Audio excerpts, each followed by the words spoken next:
This evening's guest is an esteemed author, speaker, a professional on air personality. And so I definitely want you to get prepared in a few minutes to hear from Miss Civ Jones. And Shia Jones. And you already know everybody want to keep up with the Joneses. So, guys, as we do this 30-second countdown, we are going to prepare to present to you a multimedia personality with a good grounding in communications, Miss Civ Jones.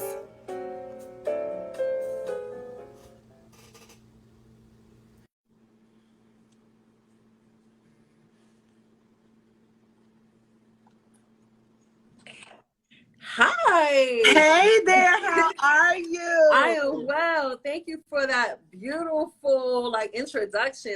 Every time it just blew my mind. Thank you so much.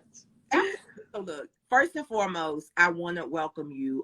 It's consulting time, Instagram live version. And so pretty much what we're going to do, we're not going to be formal. I am going to ask you questions, but we share many commonalities. And so I really want to dive in and talk about the business at hand. Like, I want to talk about the 7 lessons that hip hop taught you that school did not. Do you understand what I'm saying? And so, guys, right now, I need you to put a note in your phone.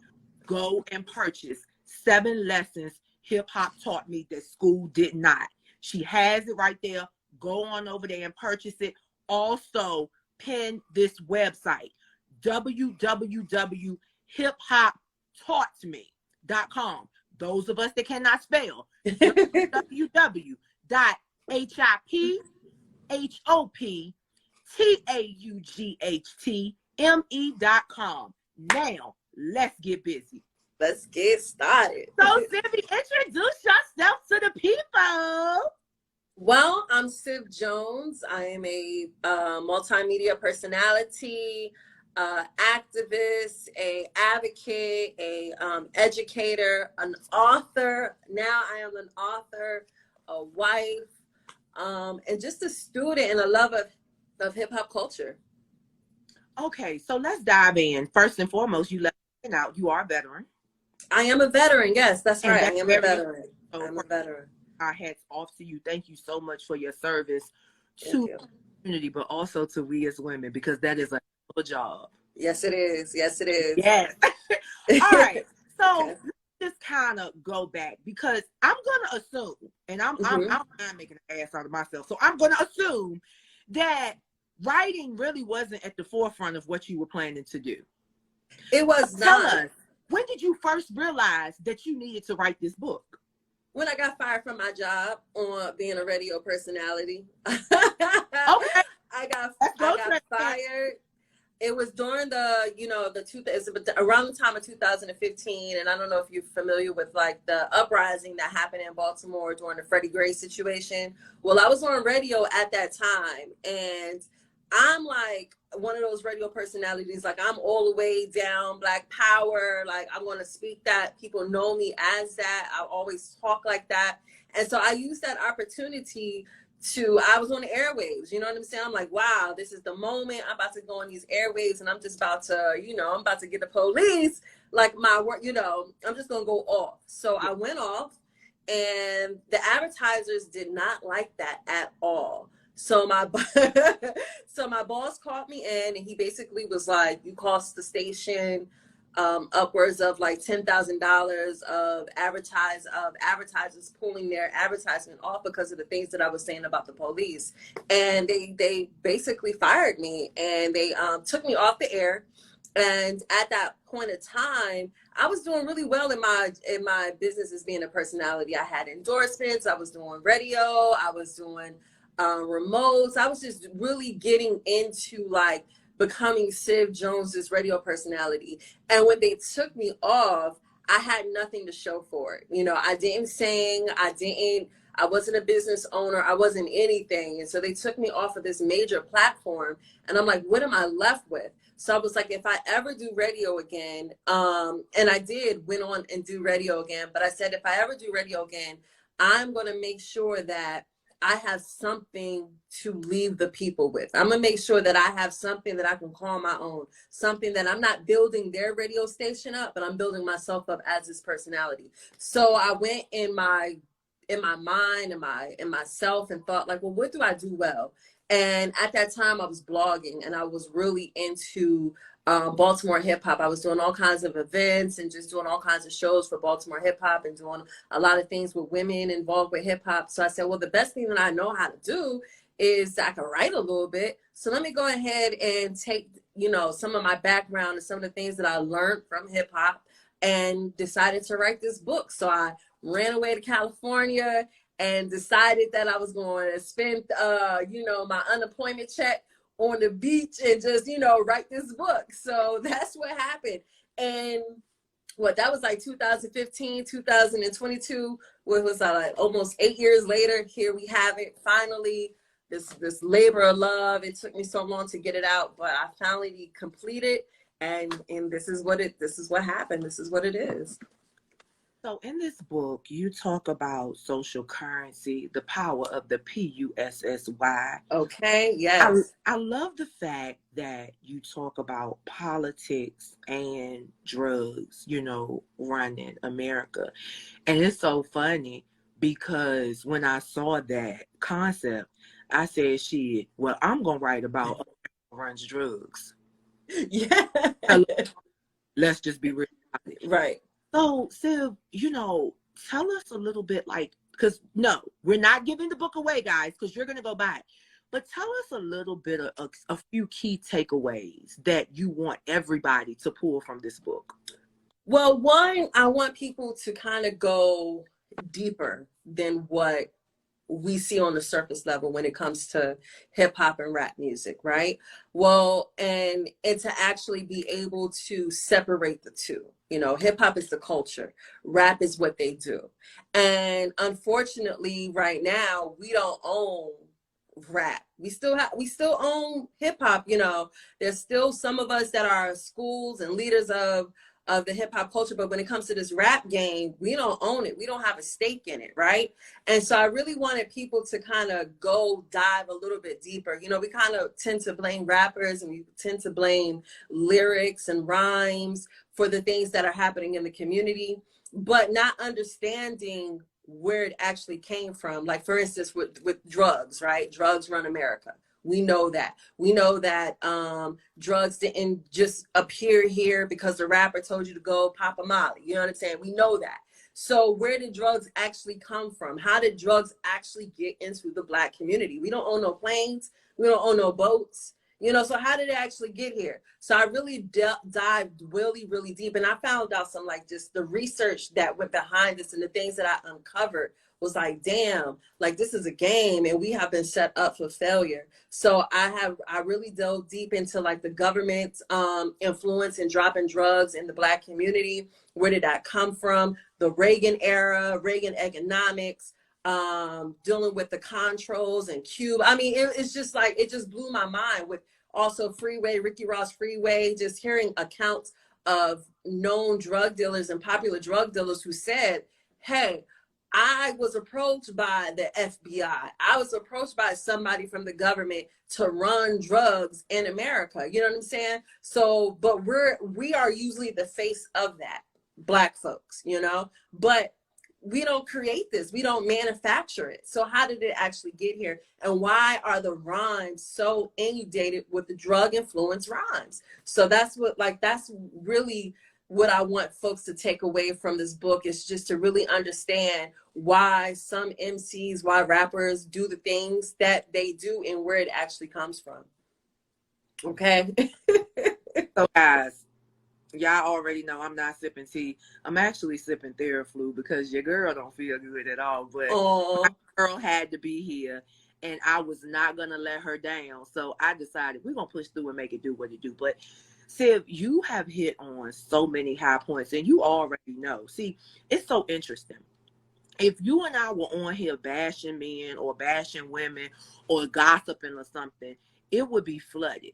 But the people that really need to hear this are our independent creatives who are doing all of these things to emulate what they see on social media. Like you said, not understanding that the powers that be created this narrative of rap music. Because let's just think about it.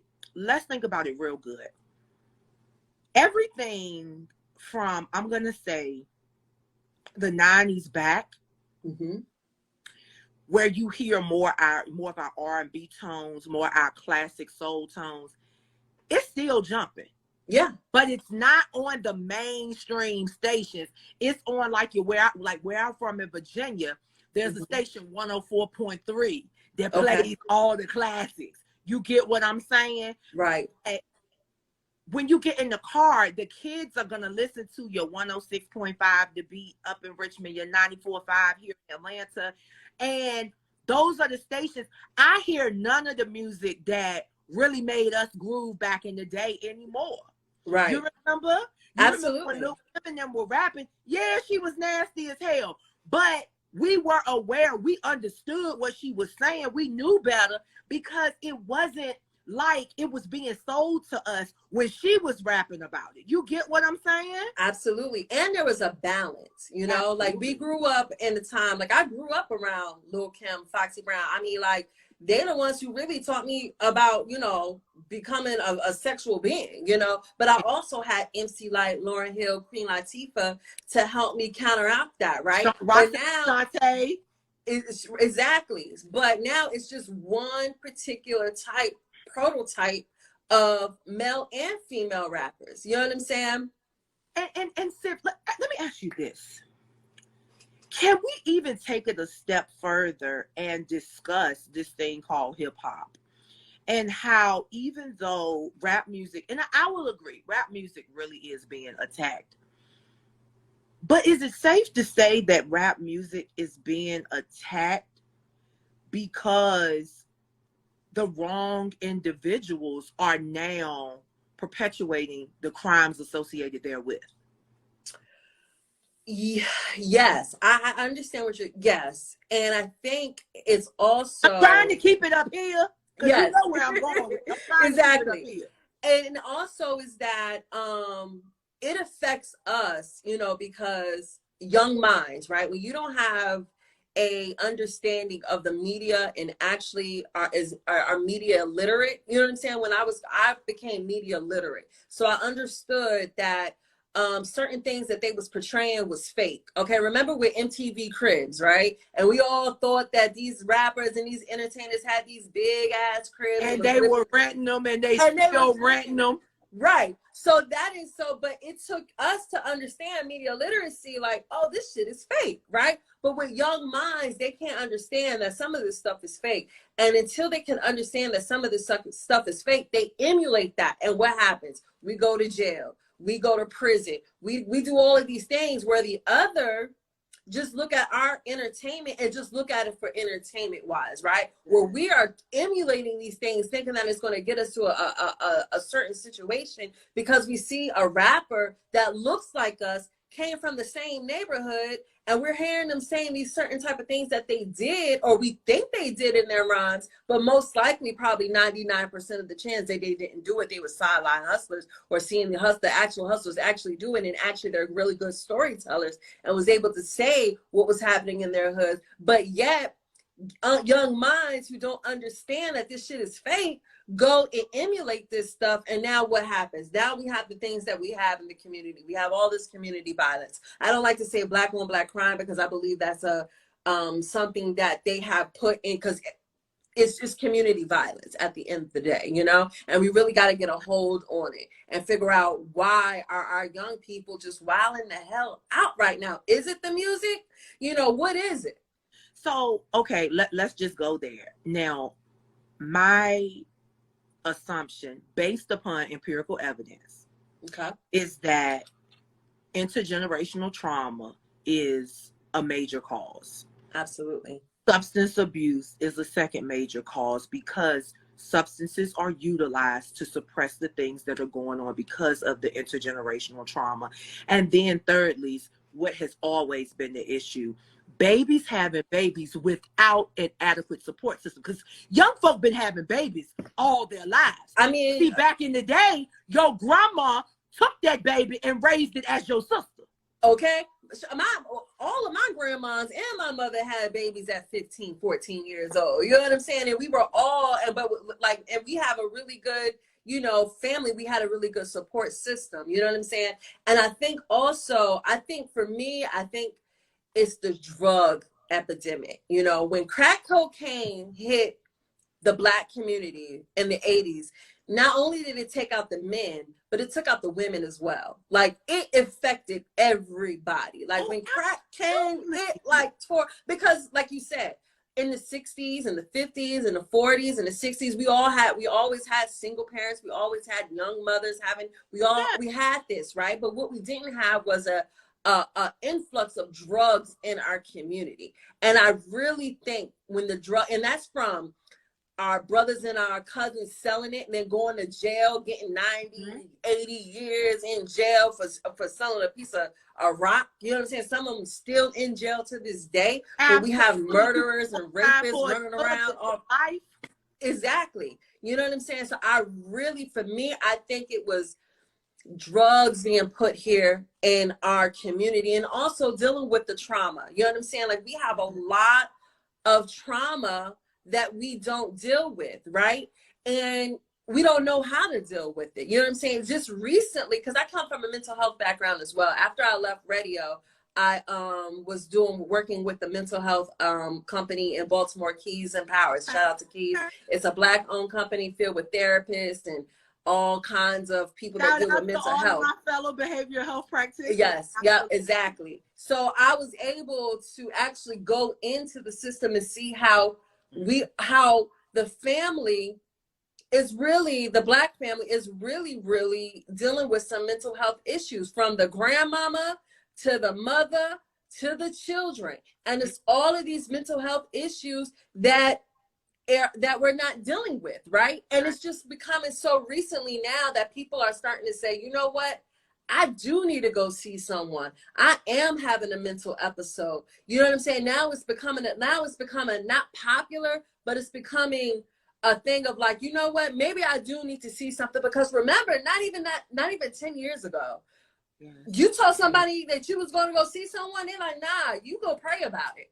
Well, pray about what? You need to pray and have a therapist. So I'm quick to tell somebody, you know something, and I'm not knocking nobody's beliefs, and I say this all the time, but too much of anything is dangerous. Please understand, anything in excess is you can be so doggone holier than thou that you are worshiping the religion and not the man. Let me tell you. That's my second book. Let's just call it what it is. Let's call it what it is. Y'all up in here worshiping these men versus worshiping the man that made it all happen. Exactly. And we got to understand, like, there's so many, like, if you go to the Black community, what does all Black, it don't matter if you from Baltimore, Atlanta, New York, Louisiana, all Black communities have three things: a liquor store on every corner, fast food, and a church on every corner.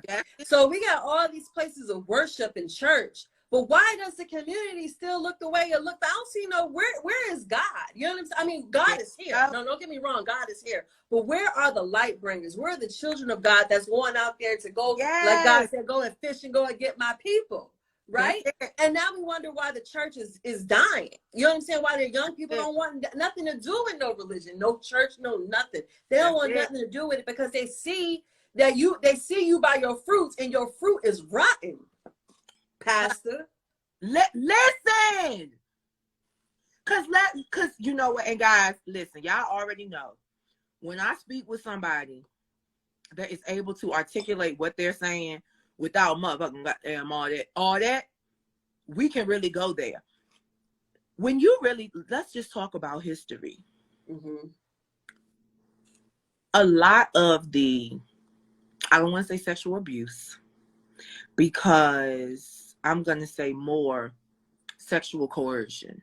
Okay. A lot of coerced sex came out of our religious institutions, because historically, individuals have used their power and position to create these situations. Absolutely. And, a lot of our, adultery. I always think about, there are so many siblings in churches that don't have the same mama, but they got the same pastor of the church. But that's another story for another day. But anyway, so when we talk about it, I'm going to be real with you. Girl, it needs to be a book, 7 lessons that the church taught me that school didn't. Girl. And it would be synonymous. It would be synonymous with what you wrote if we really keep it real. Now, let me tell you, right? You just took my thunder, because that actually is my second book, right? Because I believe in the law of attraction and universal laws and different things like that, right?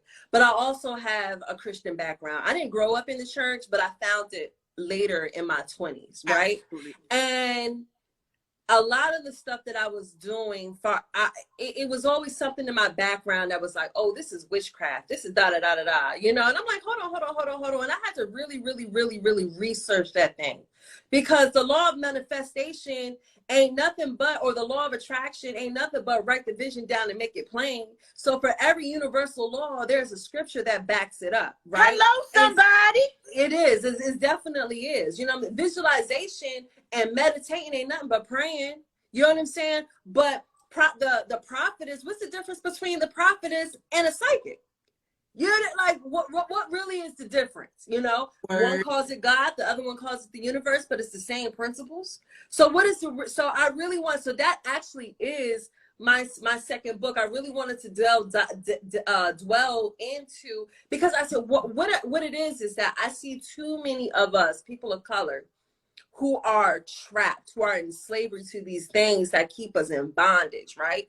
And I'm seeing all these other different nationalities thriving and their communities thriving. And I'm like, what the hell is going on? Why aren't our communities thriving as much as this? You know what I'm saying? Like, what's going on? Are we not getting the spiritual concept? Like, because at the end of the day,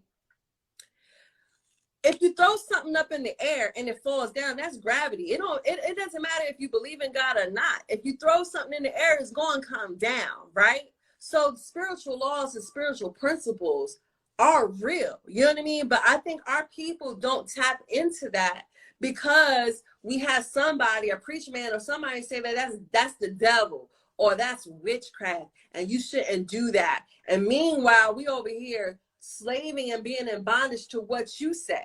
You know what I'm saying? And they know the real. But Civ, one of the things that I love, my parents, particularly my father, always said, you study the word to know the word for yourself, because that, I don't care, baby. He used to say, and he had this soft, tender way of saying things. He would say, Lily Mae, that preacher, he's a man, not a man, but a man. And he can tell you anything. So you study that word and you understand it for yourself, and you build your relationship with God for yourself, because we still gonna go to the church, but right. I understand that he's still a man. He's still gonna make mistakes because he is not God. And Civ, I think that from what you're saying, and I'm excited.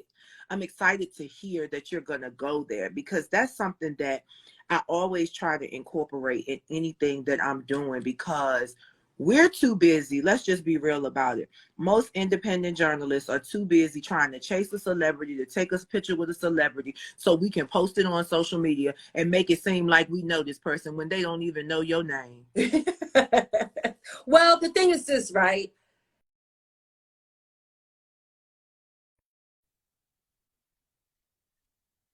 When you take a picture with someone, it's like you are now authenticated. You know what I'm saying? In your person's mind. But you're right. As journalists, especially as Black journalists, we got to get back to telling our story and telling our narrative and actually talking about some real life. Yes, I like to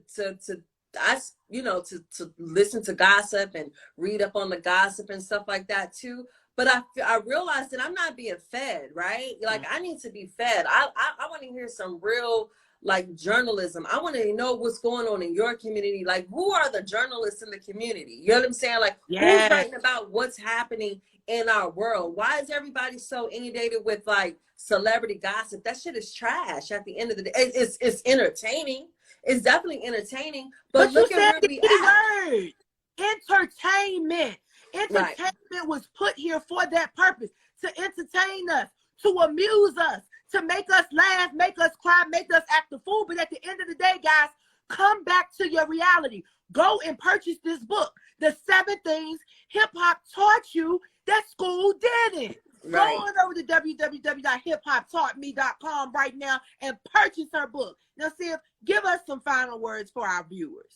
So the final words for the viewers is that, one is that, like, I put a lot of love, sweat, and tears into this, right? And it's I like to call it edutainment, right? It's very entertaining, right? Because like I talk, like I write pretty much how I talk, and I'm not a really good, even though I chose radio and broadcasting, like I be mispronouncing words and different things like that, right? Look, I tell people all the time, that's why I speak and don't write.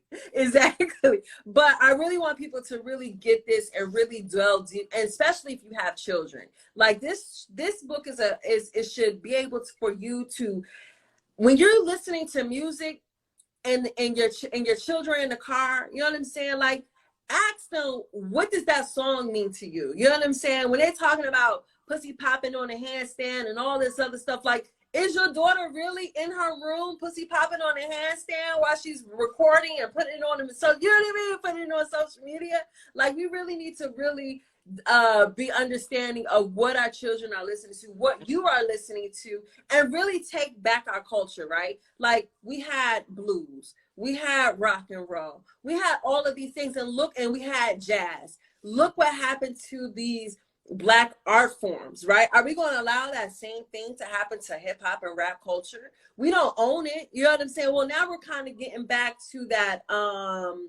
like the independent grind and different things like that. But do we really own the radio? You know what I'm saying? Like I came from Radio 1, right? And although it's a Black woman whose face is it, when you go on the boards, when you go into the who's the general manager, they don't look like us. They're not us, right? They are not us. That's why they don't hear what goes over the airways, because it's their people aren't listening to it. We are listening to it, and our people are being really, really heavily influenced by this stuff. And look at our communities, right? So I really want people, especially lovers of hip hop culture, if you're a DJ, if you're a writer, if you're a singer or whatever, to take back this art form, do something, write a book, do something, and control our narrative. Basically, we have to control our own narratives. Guys, she just told you what it was. She came through here. She brought you joy. She brought you jewels, and she brought you justice. And she talking about that purpose over that popularity. And that's all we do here on It's Consulting Time with your girl, Lily Wet May, where y'all do what y'all can, but I do what I want to. Do you understand what I'm saying? So, go over there, purchase the 7 lessons that hip hop taught me that school didn't. And I want to give, it's at Civ Jones. Civ Jones. It was hip hop, but I was like, you know what? I'm just going to make it very easy for the people. CIVJones.com. Civ Jones. You can purchase the book. I'll be having a virtual book release on July 21st. I'm going to have it on my Facebook Live. I'm just going to look. And I'll be signing books. A lot of people said, hey, I want an actual signed book. So I'll be signing books. I'll be going a little bit deeper into it, talking about the 7 points, talking about the 7 lessons. So that's be July 21st. So you can follow me on my social media, and all of that information will be right there. Okay, we'll make sure that we update. And make sure you send me a DM with your email address. I know we're in Atlanta. We definitely got to link up. I ran down your whole rabbit hole. I was like, I gotta link up with her. Like, we already there. Because when I saw you were here, plus you from up top, I'm a Virginia baby all day, girl. And I got folks in Virginia. Okay? I don't understand what be going on sometimes. So we'll talk about that offline. Guys, absolutely. It's your girl, Lily Mae, Civ Jones, and CJ and LJ about to rock it out. And we will holler at you next time. Good night. All right. Thank you.